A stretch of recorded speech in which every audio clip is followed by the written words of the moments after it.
everyone, to another podcast session here at High Level called the High Level Spotlight Session. I've got a special guest today, Brandon Wong. Brandon and I have met over the years, interacted plenty of times in person as well as online. He's someone that I respect quite a bit for a lot of the things that he's done and work, and he's also a military veteran. But let me help you understand who he is real quick. He has the real estate knowledge on top of everything that we're going to talk about today, and he's helped raise millions of dollars, acquire commercial real estate through something called the Smart Syndicator, powered by Go High Level. And he's a general partner as well in a $40 million real estate and technology. And it played it's a fund, I believe, right? And you played a big role in that as well. And you have community and, things that you interact with over 2,800 veterans. And I think it's called the Veteran Circles, if I can remember correctly, Brandon. Thanks for jumping in and saying yes to me. I knew I wanted to do a podcast session with you, and excited to finally get you on, man. Yeah, thanks for having me. I appreciate it. Tell us your story. Tell us your journey from being a Marine Corps officer to entrepreneur. I feel like it's such a structured environment to the most unstructured environment I could think of. But help us understand your story a little bit, and then we'll go into the talking point we have planned, which is building a location independent business as an entrepreneur, right? So we'll talk about that. Mhm. But before, help us understand your story, Brandon. Yeah, absolutely. So really my entrepreneurial journey started when I was in Iraq. I remember it very vividly. I was in the middle of a sandstorm and I was reading a book called Rich Dad Poor Dad that a buddy of mine had lent to me before I deployed. And that was really my light bulb, my matrix moment where I was like, holy crap, the world is very different than I thought it was. And so I vowed when I got back and get out of the military, I would start investing in real estate. And so I jumped in I did just that. I jumped in with both feet, started buying property at the foreclosure auction with some partners. I put some money together and just started, learning those lessons early on. And I made a lot of mistakes. Learned from those mistakes. I've paid, I call it tuition with the mistakes I've made. But I've You also paid the paid dues. professionals. Yeah, I've paid, tens of thousands of dollars to gurus to teach me, how to not make those mistakes. And so, fast forward to 2017, I started investing passively in apartment complexes as a limited partner. And then, fast forward to 2021, I started investing as a general partner. So I became, on the management team, that sort of thing. And during this process, I'd always, as sort of a supplementary business, and I've always had kind of a passion for technology. I was running an agency that was running lead generation for mortgage and real estate professionals. So I generated tens of thousands of leads in that space, and helped a lot of people close a lot of business. And wanted to really focus and start building more towards the syndication model in terms of investing in real estate. And what that means is that instead of using my own capital or maybe one or two investors on a deal, I would be able to raise capital from multiple, like 30, 40 investors and take down really large properties. And so that's part of becoming a general partner is, in addition to doing asset management, that sort of thing, I was raising capital as well. And I really leveraged the technology that I had developed on top of Go High Level in my agency to do that. And we were able to, my team and I raised $2 million for our first couple of deals. And I was a lot, that's when another light bulb went off.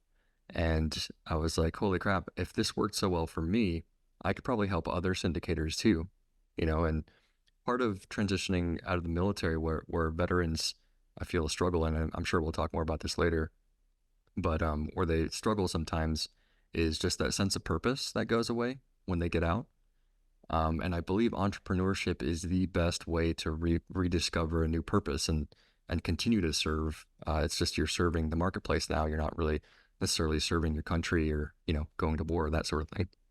So Yeah. that's sort of you know short version of my journey. Yeah. And well, first of all, before we go further into the conversation, I just want to say thank you for your service.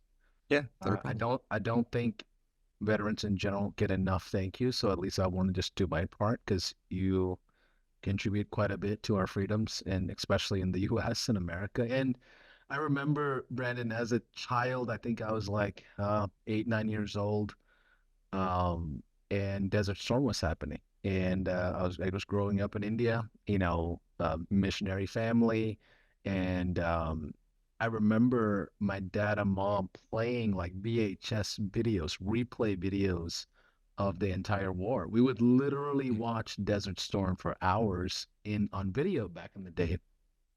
And it's like these mini TVs, and it's like black and white. You can't see everything. You see like the green like lights. And I always thought it was I've always felt like that's the most difficult job anybody could ever do is serve their country. So I appreciate you doing that. And at a young age, I was pretty intrigued by that concept. Now, I never had the courage to do what you did. And entrepreneurship and business was like the next layer of risk for me in my mind. Like I have a hard time putting my life on the line versus, okay, let me put everything else on the line. So, I assume your stress on business is not real stress compared to what you went through in your military experiences. Can you help us understand your journey, your beginning stages of your businesses, maybe a couple of them that you launched or you closed up or whatever? Like, what does the first like couple of years of entrepreneurship look like? Because I think transitioning from being a military personnel and officer to being an entrepreneur in the common market is such a difficult thing to do, I assume. I don't know anything about it. I would love to understand those periods of your life. And I think a couple of the things that uh, made it a smoother transition for me, and I imagine for some other veterans, is coming out of the military, you have a tolerance for ambiguity. You have the ability to develop SOPs, which is short for standard operating procedures, which are the hallmark of a successful franchise business.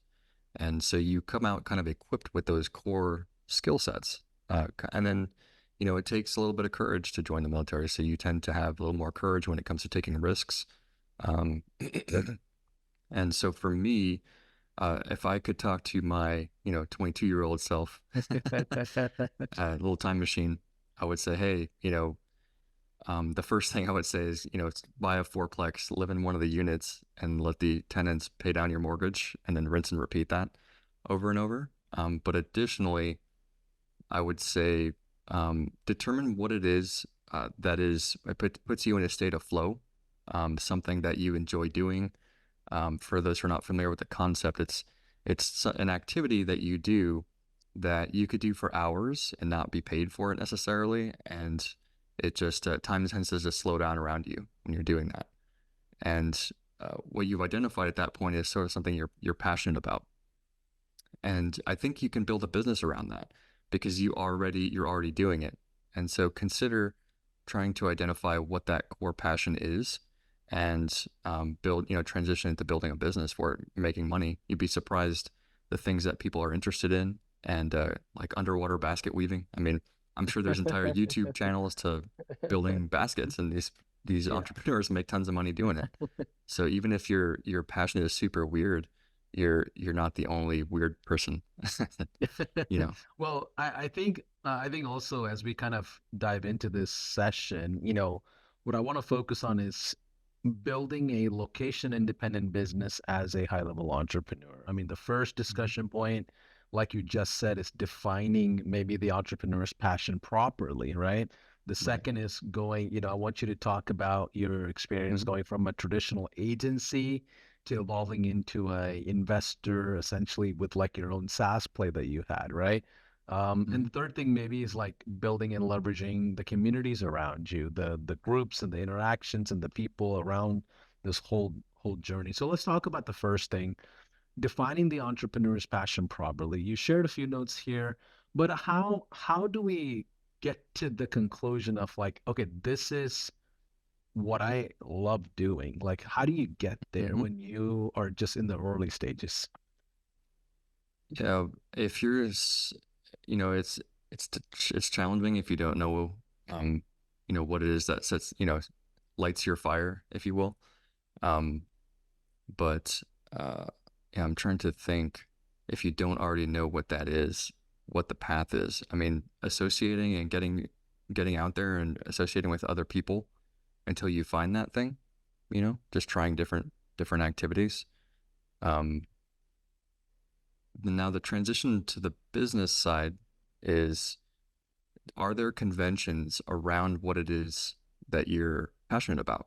Because if there's large conventions of, 100, 200,000 people that can converge and get together to talk about this specific topic, then there's a very high probability that you can build a business around it, particularly an online business.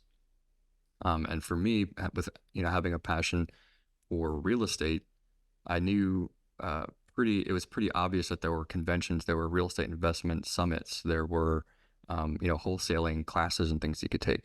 There was a very large market. So in order to get some type of preliminary market validation before you build your business and build your product is, are there a large enough, numbers of a large enough target market for you? Is there a large enough target market for you to get started? And so in the real estate side, um, marketing is a great kind of foot in the door if you want to learn the business, because particularly in the brokerage space, marketing is everything. That's how you get clients. That's how you get buyers and sellers in real estate. And so I was running ads for myself. I took some courses a long time ago to learn how to run Facebook ads and started running them for myself. And then that was enough validation for me. If, whenever I can do something for myself, I know I can do it on behalf of other people and get paid to do it. And so that's how I started my agency. And I served a lot of loan officers and real estate agents.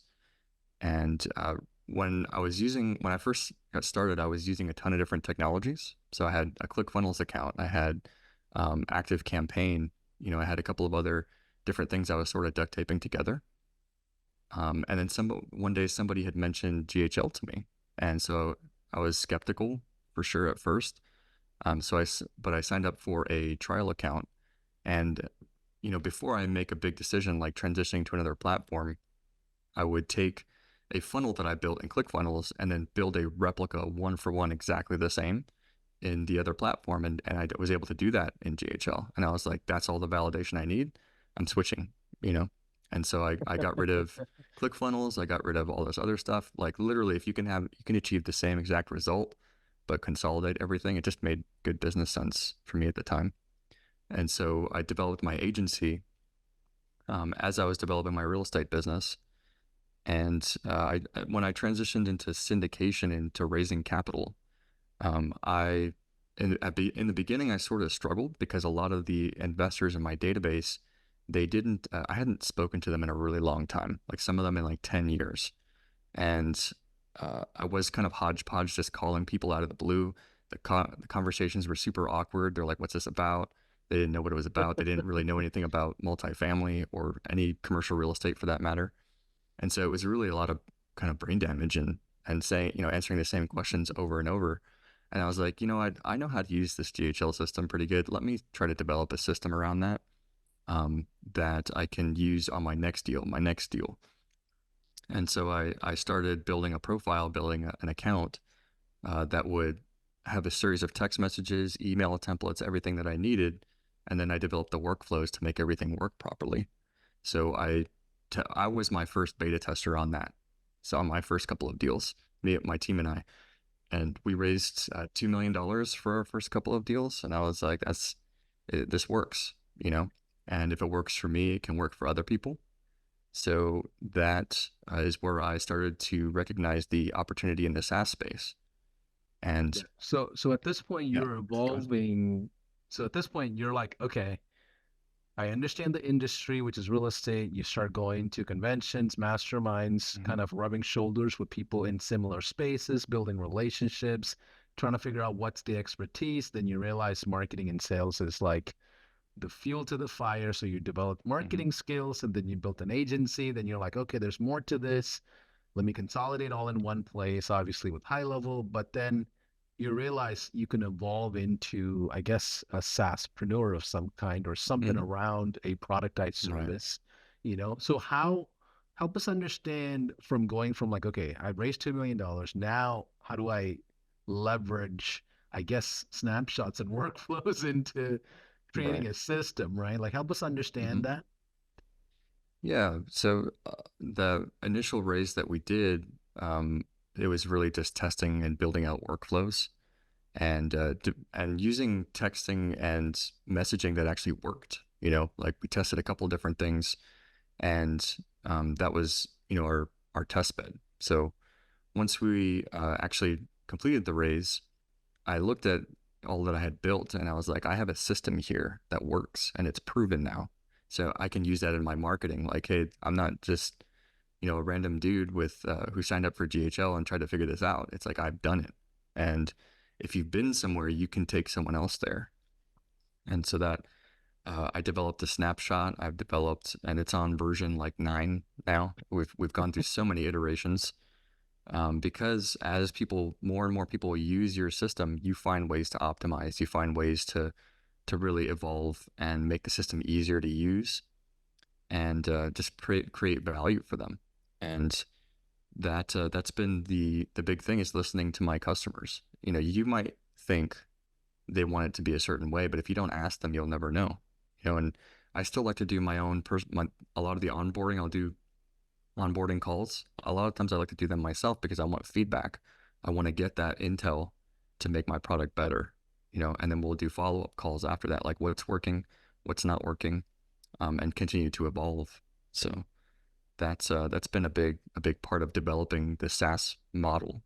And I took actually your training a while back, and the light bulb went off when you're like, you should just be a utility bill.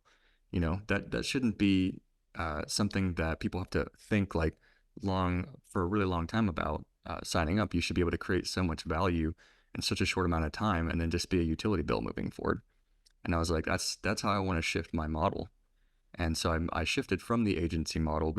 We still do some consulting, and we train VAs for people, but I have shifted towards the SaaS model.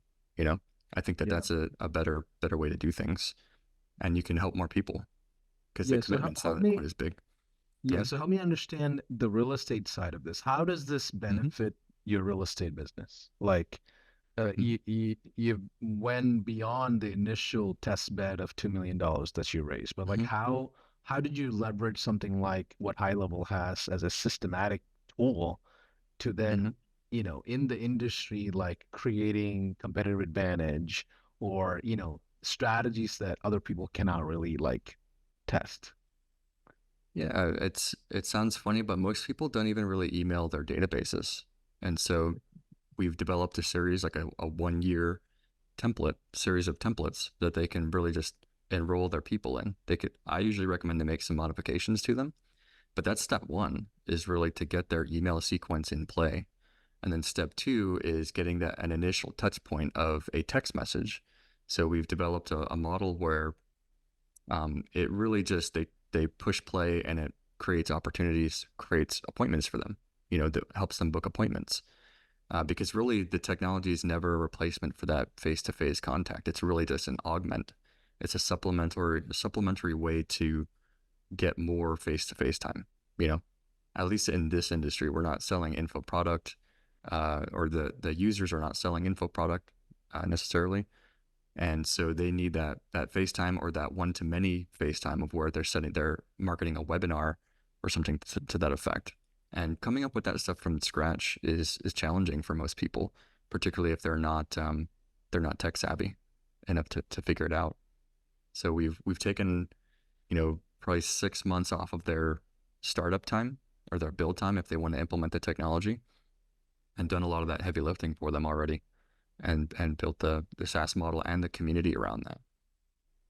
Right. So you've taken something that you're passionate about, Mm-hmm. developed marketing skills and developed software skills on top of it, then built technology, went Mm-hmm. back to the market. Now you're providing something extremely valuable at your ninth version of reiteration of the product.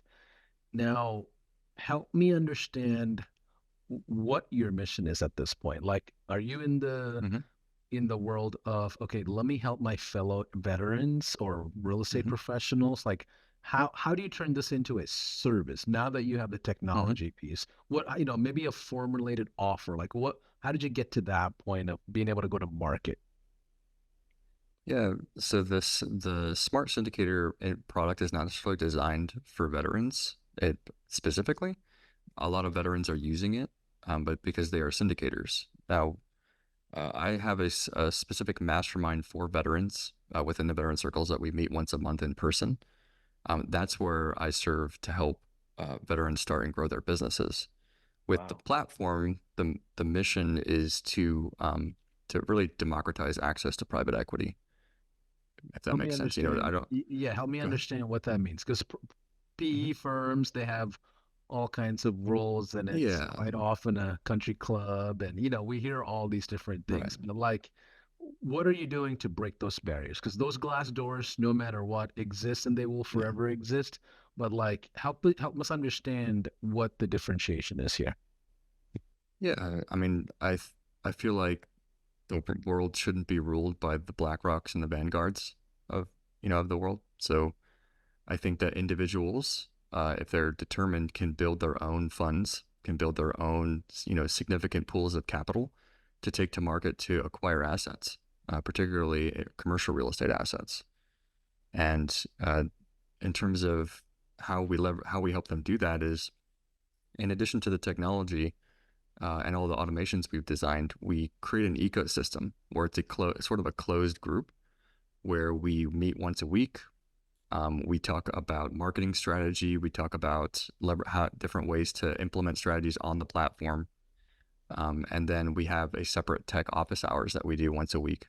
That if our 24/7 chat doesn't help them out, satisfactory, then we'll uh, we'll walk through it with them on the Zoom call. You know, and just being able to provide that higher level of service so that they can go raise the money that they need and have the impact that they want. Yeah, so what you're saying is someone who doesn't even have the marketing eye or the sales experience could kind of plug and play your system because you built all of it Hmm. inside high level, put your own IP on top of it. Then now you're supporting them and coaching them, walking them through shoulder to shoulder Right. to kind of help them find success. Now, I bet that differentiates you above and beyond many people in the syndicate world. Help me understand what that has done to your brand in general.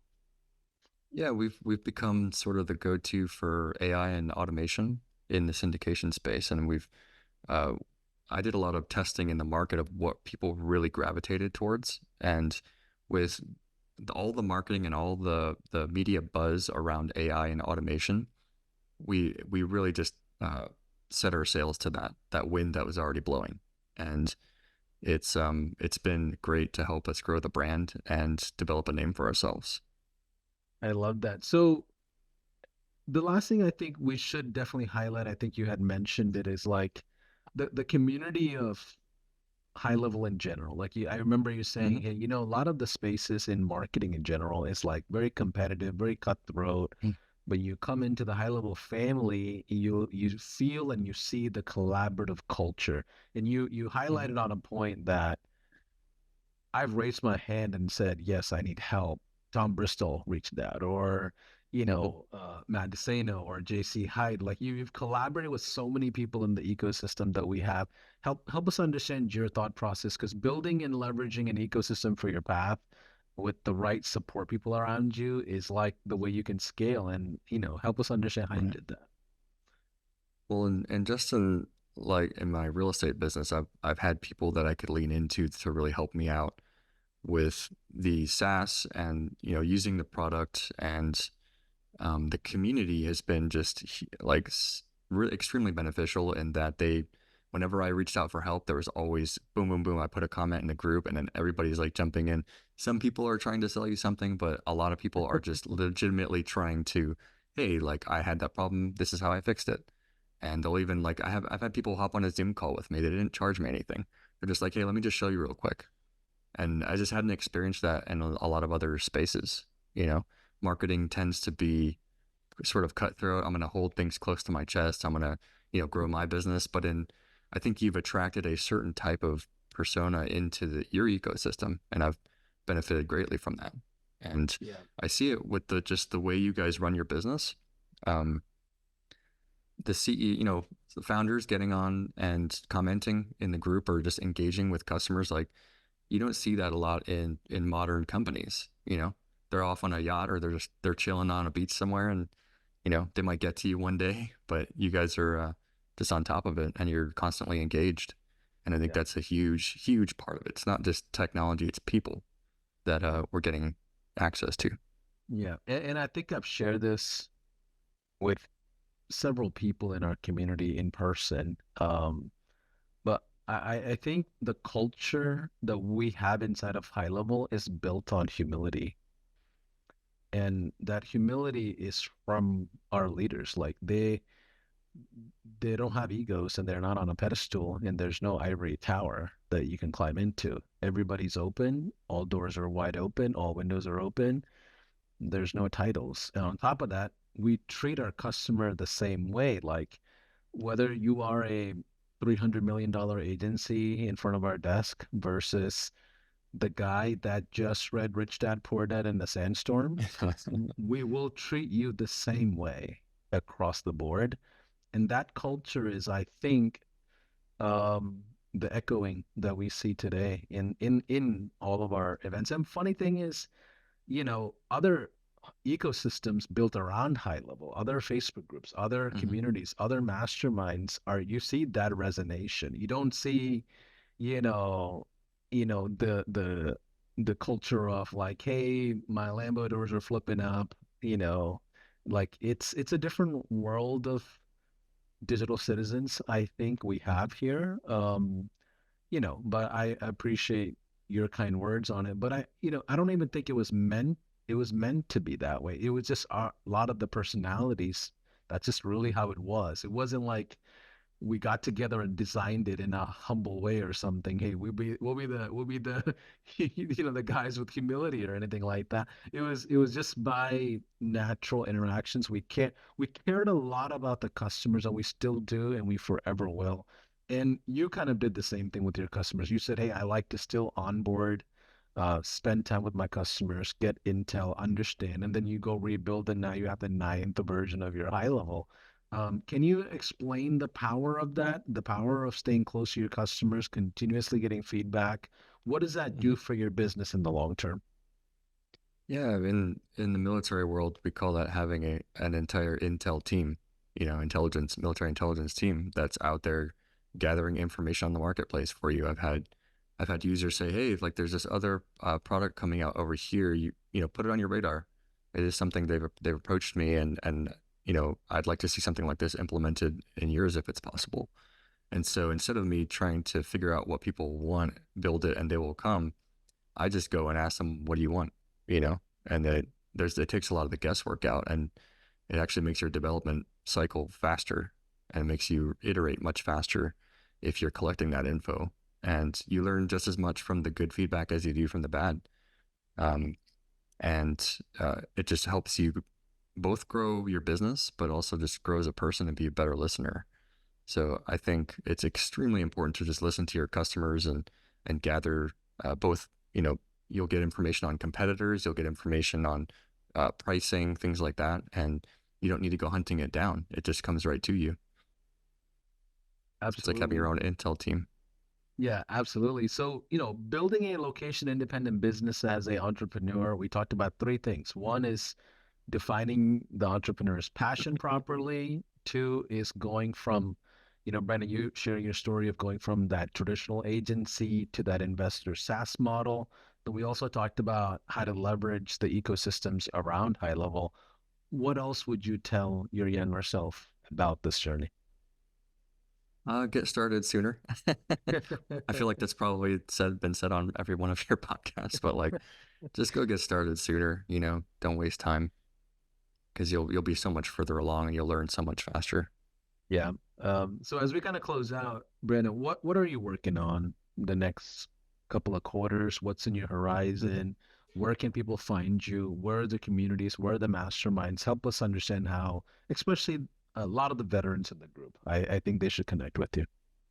Yeah, so I've got two Facebook groups. One is for syndicators. It's the Smart Syndicator Facebook group, and then the other is called Veteran Circles. We have a Dallas Fort Worth chapter. We are local to you. We're in Dallas Fort Oh, Worth. didn't realize There's about 2,800 veterans in there, veterans and veteran supporters in there. So if that's something that interests you, we do monthly meetups here in the DFW area, both in Frisco and in Fort Worth. So you can connect with us there. If you're in the real estate space and you are raising capital, then consider checking out our Smart Syndicator group, and we can stay connected there. Yep. And final words from you on AI in general. I know you've Mhm. built a brand that's kind of now the leader of real estate syndicate, and a lot of it is built on top of high level. But what's your thoughts of where this market is going with relation to AI and real estate? Yeah, I think it's going to create efficiencies where we didn't have it before, and it's going to permeate every part of real estate, from property management to acquisitions to underwriting. I think everything you can plug AI in there and just instantly get another 30 to 40% efficiency for very low cost. And part of what we do and we teach in our masterminds is the different tools that you want to use and how you want to use them to leverage that and really streamline and optimize your business. I love that. Well, Brandon, thanks for jumping in, man. I know we rapid fired this whole session, but I think it's really impactful. And those of you that are in our community that's been in the military or are serving currently, I think we even have staff members that are serving as a reserve while we're even chatting. Um, I think everyone's welcome to reach out to you and some of the cool things that you're doing. So we appreciate you doing that. And I'm looking forward to seeing you maybe at one of our events. I know we have masterminds and conferences and all that coming up pretty soon here as well. Looking forward to seeing you in one of those if possible. Yeah, that'd be awesome, man. Thanks for having me. All right, take care. All right, bye bye now.